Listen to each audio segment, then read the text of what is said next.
our voice when someone silences us. We lose it when we convince ourselves it's safer not to speak.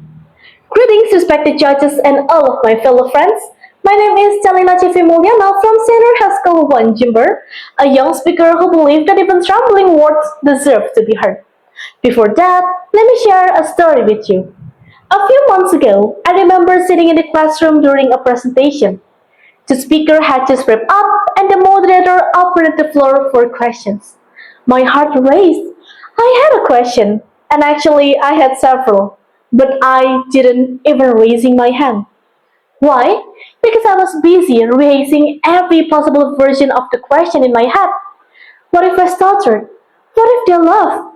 What if I became that student, the one who speaks just only to be seen? So I stayed quiet again and again until the silence became my default. The question dies inside me and I walk out angry on myself. Not because someone stopped me, but because I'm stopping myself. So the question is, if freedom of speech is a right, why do so many of us, especially people like me, still stay silent? Gen Z is known as the online generation. We post, we tweet, we share opinions. But at the same time, we got more perfectionists than the generation before us.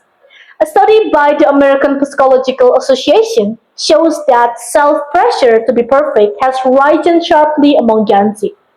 Because we grew up on the social media, we know that one post can go viral and stay online forever. So we edit, we delete, and rewrite it again and again until the chance of speak is gone. Culture adds even more pressure. In many Asian families, children are taught to save face, to avoid embarrassment. In Japan and even Korea, keeping harmony often matters more than speaking honesty. These rules are not written in law, but they shape how we act. They whisper, stay quiet, don't raise shame. From family dinners to school debates, we learn that silence keeps the places. We avoid topics like politics, mental health, or even religion, not because we lack opinion, but because we fear of the tension.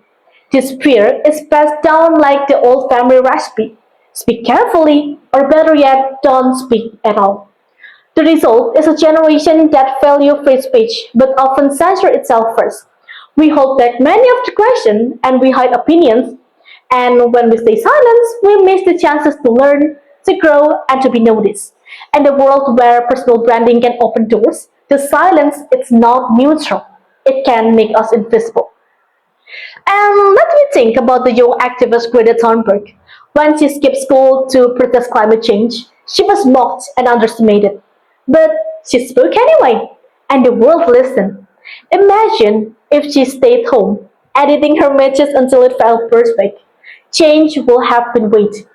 Progress will have been slowed, and our voice may never reach a world stage like her, but in our classroom, our communities, or even our family, silence carries the same cost, just nothing changed. So, how can we break these habits? The first one, speak after one thought, not 10. Think once and then answer. Your words don't have to be perfect, they just need to be yours. I start forcing myself to raise my hand the moment I had the question, before my brain could make excuses. Sometimes my words come out messy, but people still listen anyway. And the second one, create safe space for open talk. Schools, clubs, or even group chats can be places where we practice helpful disagreement. When we see that criticism as a feedback, not humiliation, the fear starts to fade. And the third one, practice empathy across cultures. Freedom of speech is often debated as a global right or a local value. We don't need to destroy tradition, but we can start honest conversation when differences are welcome, not feared. And in my own small breakthrough came when I finally asked a question during a seminar.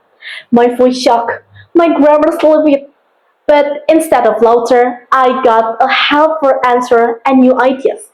So I left that room not just smarter, but feel freer. And you know what surprised me the most? The moment I spoke, I noticed that the other students were raising their hands too. Courage spread. One voice infects the other. And the day taught me that speaking up is not just only for ourselves, but it's also the act of service. It tells the other that it's safe to try. So now let's take a second. What's one idea that you have been holding back this week? Keep it in mind.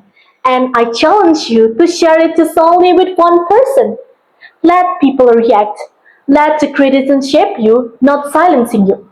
Because every mistake is a single step of the stronger version of you. The world does not remember the thought of you never spoke.